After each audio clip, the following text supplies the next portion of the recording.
एक चोर घर में घुसा, चोरी किया और भाग गया। अगले दिन वो 2 घरों में घुसा, चोरी किया और भाग गया। तीसरे दिन वो 3 घरों में घुसा, चोरी किया और भाग गया।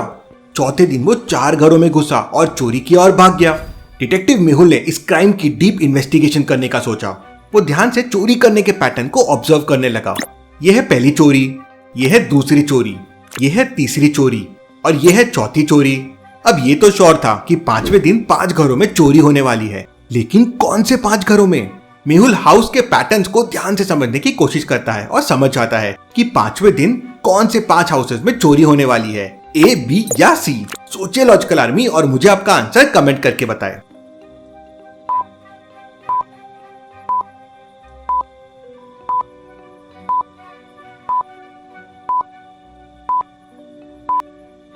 अगली चोरी पैटर्न सी वाले हाउसेस में होने वाली है। हाउसेस को अगर आप ध्यान से देखेंगे तो वो नंबर पैटर्न बना रहे हैं। 1 एग्जैक्टली रोमन नंबर 1 के जैसा है, 2 एग्जैक्टली रोमन नंबर 2 के जैसा है और 3 एग्जैक्टली रोमन नंबर 3 के जैसा है। तो 5वें दिन रोमन नंबर 5 के पैटर्न वाले घरों में चोरी होगी, इसलिए उसका आंसर सी है। चलिए अगली पहेली देखते हैं। दुनिया की सबसे ब्यूटीफुल पेंटिंग न्यूयॉर्क के मेट्रोपॉलिटन म्यूजियम ऑफ आर्ट में रखी गई थी। पेंटिंग एकदम सेंटर ऑफ अट्रैक्शन बन गई थी और शहर के सारे लोग पेंटिंग को देखने वहां पहुंच रहे थे। लेकिन अगले दिन पेंटिंग चोरी हो जाती है। डिटेक्टिव मेहुल तुरंत क्राइम सीन पे पहुंच जाता है। ओनर मेहुल को बताती है कि म्यूजियम में कल रात 3 गार्ड थे, शायद उनमें से किसी ने चोरी की हो। मेहुल उनके घर जाता है पूछताछ करने के लिए। पहला गार्ड कहता है, मैं तो बाहर पेट्रोलिंग कर रहा था, मुझे नहीं पता क्या हुआ, मैं सिर्फ एक बार अंदर गया था देखने के लिए कि सब सही है। दूसरा गार्ड कहता है, मैं तो म्यूजियम के अंदर ही था, बट मैंने पेंटिंग की तरफ नहीं देखा, तो मुझे चोरी के बारे में कुछ नहीं पता है। तीसरा गार्ड कहता है, मैं भी बाहर पेट्रोलिंग कर रहा था, मैं तो सिर्फ वॉशरूम के लिए अंदर गया था, मुझे कुछ नहीं पता है। मेहुल तीनों के स्टेटमेंट्स को ध्यान से सुनता है और समझ जाता है कि चोरी किसने की है। लेकिन लॉजिकल आर्मी, क्या आप समझ पाए चोरी किसने की है? अगर समय चाहिए तो पॉज कीजिए या वीडियो को वापस देखिए, लेकिन चोर आप खुद ढूंढिए कि कौन है।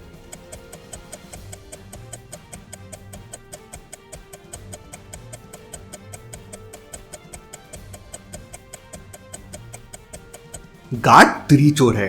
तीनों ने उस ब्यूटीफुल पेंटिंग के साथ फोटो खिंचवाई है, लेकिन उन पिक्चर्स के बैकग्राउंड देखिए। गार्ड 1 और गार्ड 2 का म्यूजियम का बैकग्राउंड है, लेकिन गार्ड 3 का उसके घर का बैकग्राउंड है, मतलब पेंटिंग उसके घर में रखी हुई है। वो चोर है। मेहुल उसे पकड़ लेता है। चलिए अगली पहेली देखते हैं। बेन एक बहुत ही बड़े बंगलों में रहता है। एक दिन उसके घर में चोरी हो जाती है। वो तुरंत डिटेक्टिव मेहुल को वहां बुला लेता है।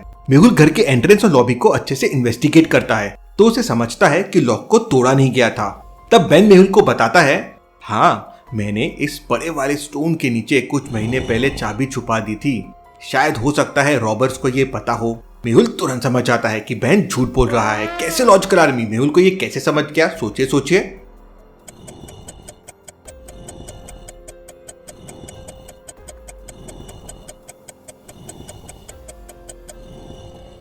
अगर इतना बड़ा स्टोन महीनों से गार्डन में रखा हुआ है तो इसके नीचे में घास नहीं हो सकती थी, और इसके नीचे तो घास है, मतलब ये स्टोन अभी अभी यहाँ पे रखा गया है।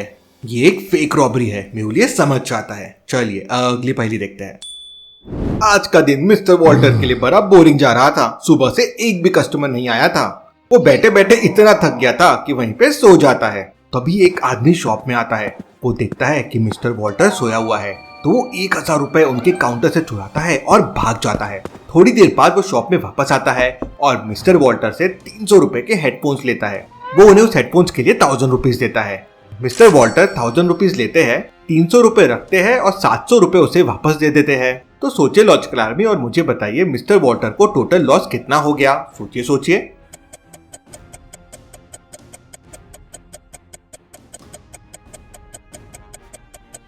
मिस्टर वॉल्टर का टोटल लॉस 1000 रुपीज ही है। उनके जो 1000 रुपीज चोरी हुए थे वो तो शॉप में वापस आ गए, लेकिन उन्होंने जो 300 रुपए का हेडफोन दिया और 700 रुपए वापस दिए, वो उनका लॉस हो गया, जो टोटल वापस 1000 रुपीज ही है। चलिए अगली पहेली देखते हैं। डैनियल का उसके ही घर पे मर्डर हो जाता है। मर्डर करीब 4 बजे हुआ था। उसकी वाइफ डिटेक्टिव मेहुल को कॉल कर देती है। मेहुल क्राइम सीन पे पहुंचता है और पूरे घर को अच्छे से इन्वेस्टिगेट करता है, लेकिन उसे कोई सबूत नहीं मिलता।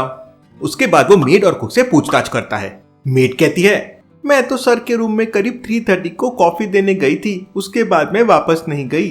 कुक कहता है, मैं तो सर के रूम में गया ही नहीं, मैं तो किचन में डिनर बना रहा था।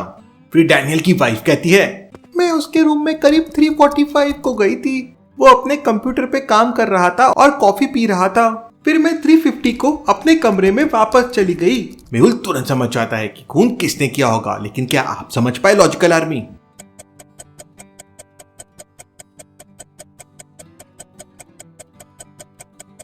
डैनियल की वाइफ 3:50 को उसके रूम में गई थी तो कॉफी मग टेबल पे रखा हुआ था, लेकिन जब उसका मर्डर हुआ तो कॉफी मग टेबल पे नहीं था और कॉफी मग टेबल से सिर्फ मेड उठा सकती है। और ये देखिए, वो मग डाइनिंग टेबल पे रखा हुआ है। इसका मतलब मेड रूम में गई थी। वो झूठ बोल रही है, उसी ने डैनियल का खून किया है। मेहुल उसे पकड़ लेता है। चलिए अगली पहली देखते हैं। मार्था एक दिन दौड़ते हुए पुलिस स्टेशन पहुंच जाती है और पुलिस से हेल्प मांगती है। मेरी और सैम की कल शादी हुई थी। हम सुबह सुबह हनीमून के लिए निकल गए थे। रास्ते में हम कीचड़ में फंस गए थे।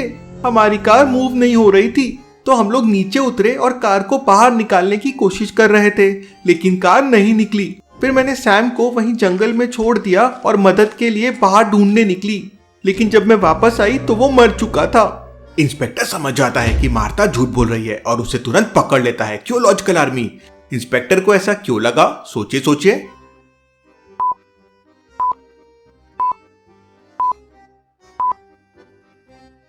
इंस्पेक्टर को 2 पॉइंट्स पे मार्था पे शक हुआ। पहला, मार्था को ध्यान से देखिए, उसने व्हाइट ड्रेस पहनी हुई है। अब जब वो कीचड़ में उतरी, जंगल में घूमी, गाड़ी को धक्का दिया तो ड्रेस इतनी साफ कैसे हो सकती है?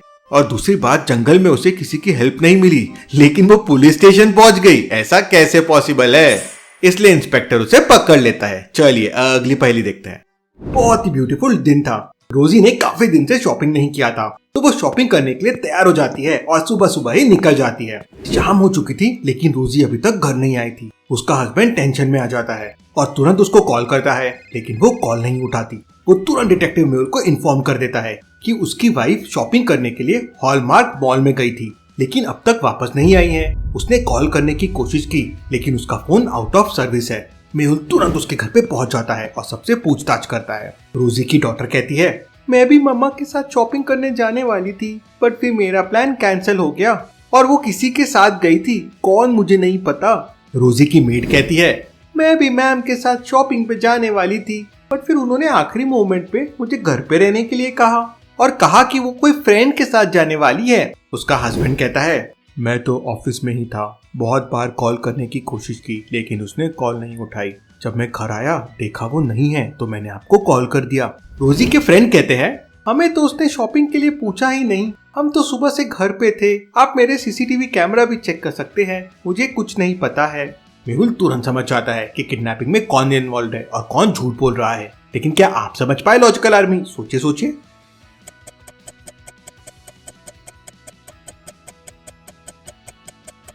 मेड झूठ बोल रही है। अगर वो सुबह से घर पे थी तो उसके पास हॉलमार्क के ये बैग्स कहां से आए? मतलब वो हॉलमार्क मॉल गई थी, उसने शॉपिंग भी की और वही रोजी के साथ गई थी। मेहुल उसे पकड़ लेता है। चलिए अगली पहेली देखते हैं। रॉजर अपने काम की वजह से बहुत स्ट्रेस्ड आउट था तो वो काम करते करते बहुत चाय पीता था। मेरे लिए चाय लेके आओ, वो अपनी डॉटर से कहता है और उसकी एक डॉटर चाय लेके आती है, उसे चाय देती है और चले जाती है। थोड़ी देर बाद लाइट चले जाती है और जब लाइट वापस आती है तो रॉजर मर चुका था। डिटेक्टिव मेहुल तुरंत क्राइम सीन पे पहुंच जाता है। वो नोटिस करता है कि रॉजर ने एक क्लू छोड़ा हुआ है। क्लू है NA। हो सकता है ये NA किलर के नाम में हो। मेहुल तीनों डॉटर्स के नाम चेक करता है, टीना, जोशना और हैना। अरे तीनों में NA आता है, लेकिन मेहुल तुरंत समझ जाता है कि तीनों में कौन है जिसने रॉजर का मर्डर किया है। लॉजिकल आर्मी, क्या आप सोच के बता सकते हैं वो कौन है? टीना, जोशना या हैना? सोचिए और मुझे आपका आंसर कमेंट करके बताएं।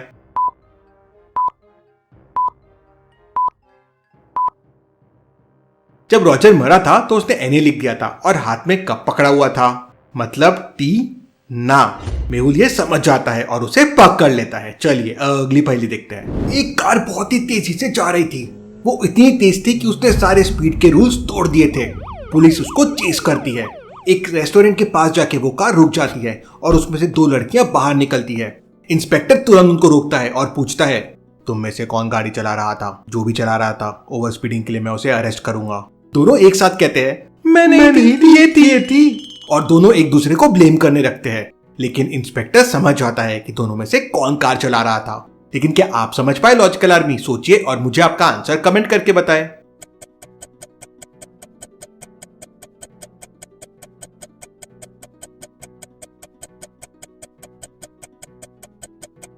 दोनों लड़कियों के जूतों को देखिए। कोई हील्स पहन के इतनी फास्ट गाड़ी कैसे चला सकता है? मतलब ये वाली लड़की कार चला रही थी। इंस्पेक्टर उसे पकड़ लेता है। चलिए अगली पहेली देखते हैं। एक दिन मेहुल की कार खराब हो जाती है और उसे अर्जेंटली डॉन बॉस्को स्कूल जाना था, तो वो किसी से लिफ्ट लेने का सोचता है। वहां पे दो लड़के आते हैं। मुझे डॉन बॉस्को स्कूल जाना है, तो दोनों कहते हैं हाँ हाँ हम वहीं जा रहे हैं। मेहुल उनके कार्ड चेक करता है। यह है पर्सन ए का कार्ड, यह है पर्सन बी का कार्ड। वो दोनों डॉन बॉस्को स्कूल के स्टूडेंट्स हैं। लेकिन मेहुल किससे लिफ्ट लेगा, ए से या बी से? सोचिए सोचिए लॉजिकल आर्मी और मुझे आपका आंसर कमेंट करके बताएं।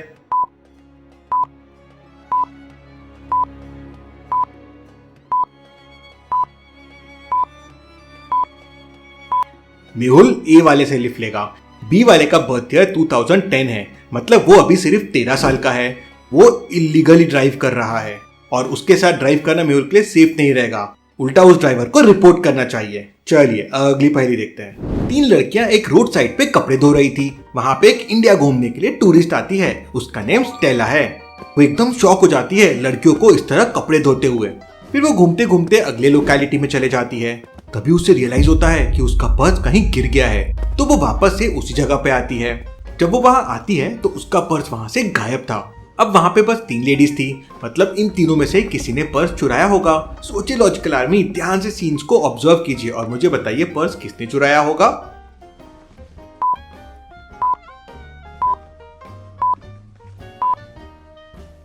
पहली वाली लेडी की बकेट पहले हाफ फुल थी, लेकिन अब पूरी भरी हुई है। ऐसा कैसे पॉसिबल है? मतलब उसने वो पर्स बकेट के अंदर डाल दिया, उसके वजह से पानी ऊपर आ गया।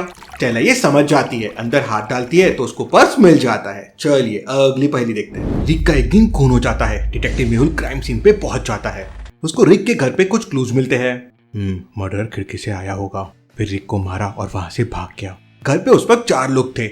मेहुल चारों से पूछताछ करता है। मेट कहती है मैं तो सुबह से क्लीनिंग और डस्टिंग कर रही थी, मुझे कुछ नहीं पता है। कुक कहता है सर मैं तो किचन में खाना बना रहा था, मुझे भी कुछ नहीं पता है। रिक की डॉटर लिली कहती है सर मुझे खून के बारे में कुछ भी नहीं पता है। रिक की वाइफ कहती है सर मैं तो टेरेस पे एक्सरसाइज कर रही थी, मुझे कुछ नहीं पता है। सबकी बातें सुनने के बाद मेहुल तुरंत समझ जाता है कि खून कौन कर सकता है। लेकिन क्या आप समझ पाए लॉजिकल आर्मी?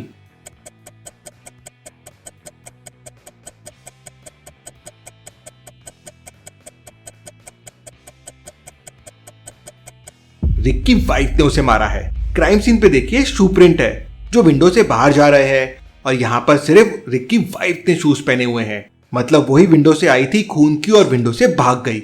मेहुल उसे पकड़ लेता है। चलिए अगली पहेली देखते हैं। तीनों डेड बॉडीज को ध्यान से देखिए और मुझे बताइए कौन जिंदा है, ए बी या सी? सोचिए लॉजिकल आदमी और मुझे आपका आंसर आप कमेंट करके बताएं।